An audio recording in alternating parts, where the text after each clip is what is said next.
Après un effort intense, que ce soit une compétition ou juste un entraînement qui nous a mis KO, on s'est toutes posé la question. Toujours la même, oui. Comment faire pour être d'attaque le lendemain, surtout si on doit y retourner dans moins de 24 heures? On pense étirement, sommeil, mais la clé, bien souvent, elle est dans l'assiette. Exactement. Et pour s'y retrouver dans la jungle des conseils nutritionnels, on va s'appuyer sur une source qui est particulièrement solide. C'est une revue scientifique narrative qui vient de paraître en 2025. Bon. D'accord? Et son approche est très intelligente, elle va vraiment guider notre discussion. Elle ne fait pas que lister des recommandations, elle les classe en 3 catégories très claires. Ah oui, oui. En fonction de la force des preuves scientifiques, en gros. Ce qui est quasi certain, ce qui est probable et ce qui reste à explorer. J'adore cette approche. Fini le on dit que. On va donc décortiquer cette recherche pour en extraire ce qui est vraiment fiable et pratique. On va suivre leur logique et construire une sorte de pyramide des priorités de la récupération, quoi. C'est ça? Qu'est-ce qu'on doit faire absolument et qu'est-ce qui relève du détail? Comme pour toute pyramide, on va commencer par les fondations, le socle. Alors, la base de la base, j'imagine qu'on commence par les glucides. C'est le carburant, non? Mais au-delà de manger des pâtes, est-ce que la science a des recommandations un peu plus précises? Beaucoup plus précise. Le concept clé, c'est de re-remplir les réserves de glycogène dans les muscles. C'est notre réservoir d'essence principale. Et il y a ce que les scientifiques appellent une fenêtre critique. Une fenêtre critique. Imaginez que vos muscles, juste après l'effort, sont des éponges assoiffées. Pendant les 2 premières heures, leur capacité à absorber les glucides pour refaire les stocks est maximale. Donc il faut agir vite, c'est ça l'idée. C'est le message numéro 1. La recommandation, c'est de consommer entre 1 et 1,2 g de glucides par kilo de poids corporel. Par heure. Par heure? Oui, et ce durant les 4 premières heures de récupération. Pour une personne de 70 kg, ça fait environ 70 à 85 grammes de glucides chaque heure. C'est énorme. Ah oui, quand même. Et l'étude insiste, si on attend ne serait-ce que 2 heures pour commencer, on peut réduire la vitesse de restockage de moitié. Le lendemain, le réservoir n'est tout simplement pas plein. D'accord, mais concrètement, 80 grammes de glucides par heure, ça ressemble à quoi? On ne va pas se promener avec une banane? C'est un grand plat de pâtes toutes les heures? Ça paraît difficilement faisable. C'est une excellente question pratique.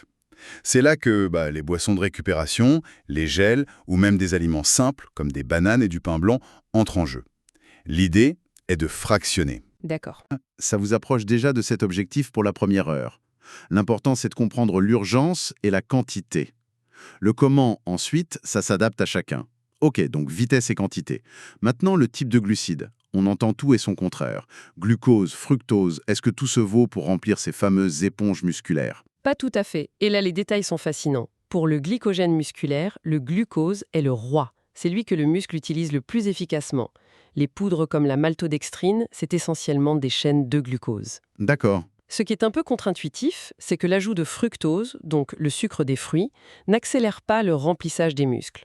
En revanche, il est excellent pour remplir le réservoir du foie, qui est aussi important. Ah.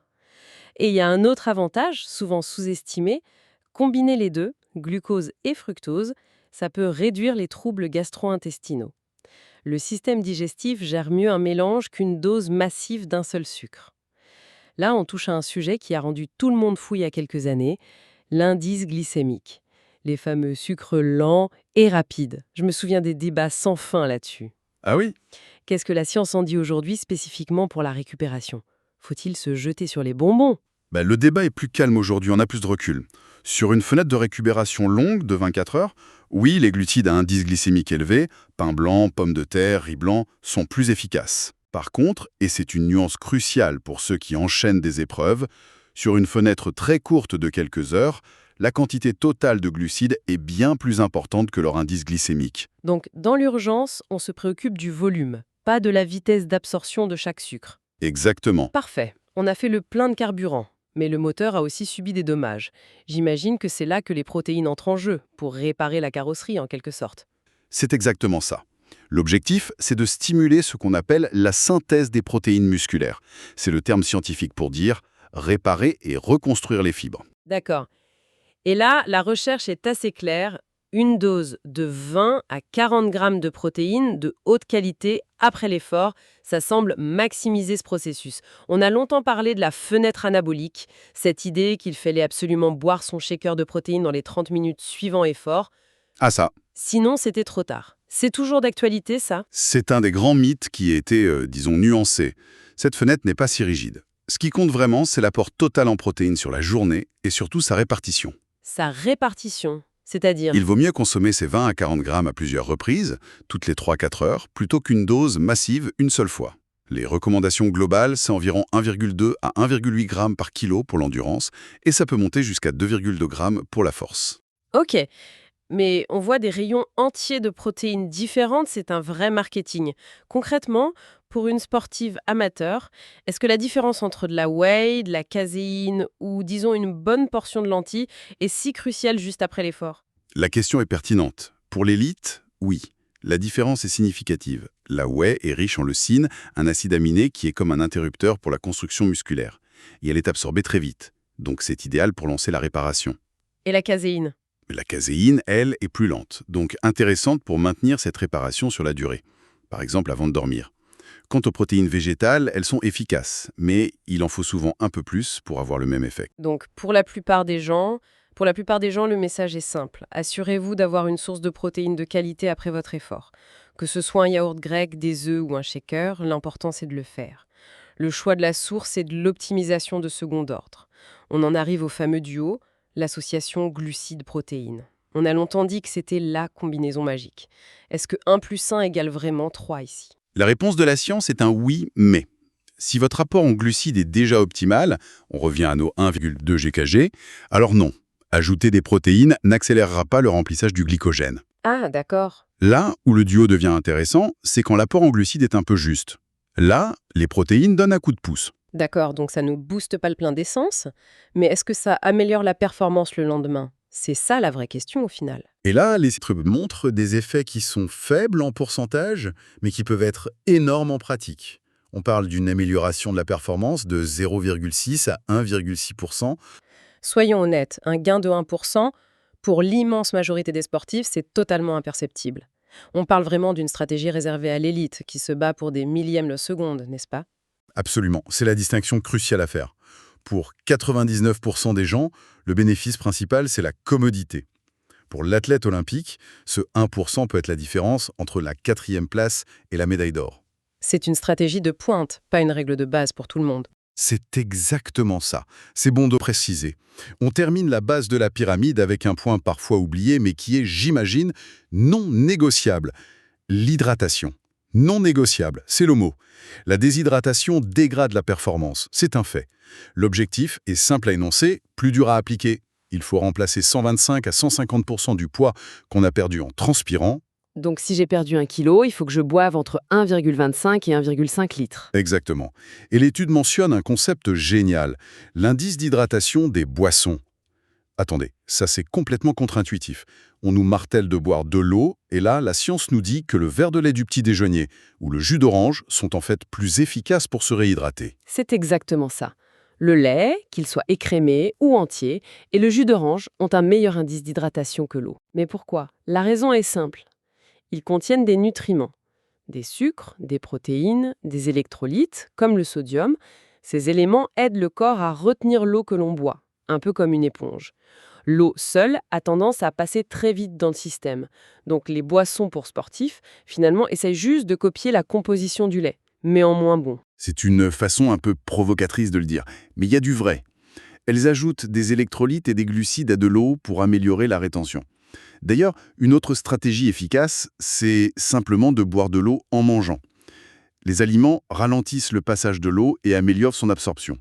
Ok, donc 4 piliers sont posés, glucides rapides, protéines réparties, le duo pour l'élite et l'hydratation intelligente. On monte d'un étage dans la pyramide, les stratégies aux preuves modérées. On commence avec le bicarbonate de sodium. Ça sonne comme une astuce de grand-mère pour la digestion. C'est une astuce de cuisine, oui, mais avec une science très sérieuse derrière. Son rôle, c'est de tamponner l'acidité qui s'accumule dans le sang lors d'efforts très intenses, entre 30 secondes et 10 minutes. Tamponner, c'est un peu comme si on jetait une éponge chimique dans le sang pour absorber l'acide qui nous brûle les jambes. C'est une image parfaite. Pris après un premier effort, le bicarbonate aide le corps à nettoyer cet acide plus vite. Ça peut donc améliorer la performance sur un deuxième effort si on a au moins 30 à 90 minutes de récupération. Mais Je le sens venir, le mais. il y a un mais énorme. Le principal inconvénient, c'est qu'il faut avoir un système digestif en béton armé. C'est une stratégie très connue pour mal tourner. Il y a une vraie roulette russe gastro-intestinale. D'accord, un outil à manier avec d'infinies précautions. Passons à la créatine. C'est la superstar de la musculation. Je suis surprise de l'avoir ici, pour la récupération en général. Et c'est là que ça devient intéressant. On sort de son usage classique. La recherche suggère que la créatine, combinée avec des glucides, peut aider les muscles à stocker encore plus de glycogène. Elle surremplirait le réservoir en quelque sorte. Ah, d'accord. Par contre, l'effet n'est pas immédiat. C'est une stratégie qui semble porter ses fruits sur 24 heures à 5 jours. C'est donc plus une stratégie de fond qu'une solution d'urgence. Donc, si j'ai un tournoi sur plusieurs jours, ça pourrait être une carte à jouer. Et la caféine? Tout le monde connaît son effet coup de fouet avant l'effort. Mais après? Les données sont mitigées. La caféine, ça pourrait être une sorte de plan B. Elle semble accélérer la resynthèse du glycogène, mais surtout quand l'apport en glucides a été insuffisant. Une étude a montré une augmentation spectaculaire de 66% du restockage avec une forte dose. C'est une sorte de carte sortie de prison si on a raté sa nutrition post-effort. On peut voir ça comme ça. Mais attention, si l'apport en glucides est déjà optimal, la caféine n'apporte aucun bénéfice en plus. Et surtout, elle a un coût, elle peut perturber le sommeil. Et un mauvais sommeil, c'est dévastateur pour la récupération. On arrive au sommet de notre pyramide, les preuves limitées, les pistes à explorer. Parlons des graisses et des micronutriments. Faut-il s'en préoccuper juste après l'effort? Pour les graisses, la science est claire. Aucune urgence. Leurs réserves ne sont pas un facteur limitant, sauf sur des efforts de très, très longue durée. La priorité reste de faire de la place pour les glucides et les protéines. Bien sûr, intégrer de bonnes graisses, comme les oméga 3, dans les repas est excellent pour l'inflammation sur le long terme. Mais ce n'est pas la priorité dans les premières heures. Et concernant les antioxydants, les polyphénols, on voit partout des jus de cerises, de grenades, vendus comme des remèdes miracles pour les courbatures. Faut-il se ruer dessus? C'est un domaine en pleine effervescence. Ces composés, présents dans les fruits et légumes, aident à réduire les dommages musculaires. Mais, et c'est un grand mais, une meilleure performance le lendemain n'est pas systématiquement observée. Ah, il y a même un débat fascinant en ce moment. Une consommation chronique de fortes doses d'antioxydants, via des compléments, pourrait en fait atténuer les adaptations positives de l'entraînement. Attendez, ça veut dire qu'en voulant trop aider le corps à récupérer, on pourrait l'empêcher de progresser et de devenir plus fort? C'est exactement l'hypothèse. Un peu d'inflammation post-exercice, c'est un signal nécessaire pour que le corps s'adapte. En l'annulant complètement avec des pilules, on court-circuiterait le processus. Donc, l'approche la plus sûre, c'est simple. Privilégier une alimentation riche en fruits et légumes plutôt qu'une supplémentation agressive. Le message, c'est la nourriture d'abord. Voilà un principe plein de bon sens. Si on devait redescendre notre pyramide et la résumer en quelques mots, quelle serait la hiérarchie ultime des priorités? La pyramide est limpide. La fondation, la base absolue, non négociable. Les glucides pour le carburant et les fluides pour la réhydratation. C'est 80% du travail. Ok, Juste au-dessus, les protéines, pour la réparation. C'est l'étage essentiel. Ensuite, on monte vers les optimisateurs. Bicarbonate, créatine, caféine, à utiliser de manière stratégique. Et tout en haut, les détails, comme les graisses ou les micronutriments, qui relèvent de l'ajustement fin. c'est une feuille de route incroyablement claire. Pour finir, la source elle-même soulève une de ses propres limites, et je la trouve très importante.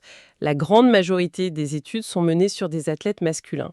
Ça pose question sur l'universalité de ces recommandations, non? C'est plus qu'une question, c'est le grand défi pour l'avenir. On sait que les fluctuations hormonales au cours du cycle menstruel, par exemple, peuvent influencer le métabolisme. Appliquer aveuglement des recommandations basées sur des hommes à des athlètes féminines est une erreur. Donc la question finale, c'est peut-être moins que dit la science que comment adapter la science à soi-même. Vous mettez le doigt dessus. La science nous donne des principes directeurs, des fondations solides. Mais la prochaine étape, pour tout le monde, homme ou femme, amateur ou pro, c'est l'ultra-personnalisation. C'est-à-dire, Comment utiliser cette pyramide non pas comme une recette rigide, mais comme un point de départ? Comment expérimenter pour découvrir ce qui fonctionne le mieux pour son propre corps, son métabolisme, son sport? La réponse finale, elle n'est peut-être pas seulement dans un article scientifique, elle est dans la combinaison d'un carnet d'entraînement, d'une assiette bien pensée et d'une écoute attentive de ses propres sensations. C'est là que la vraie performance se joue.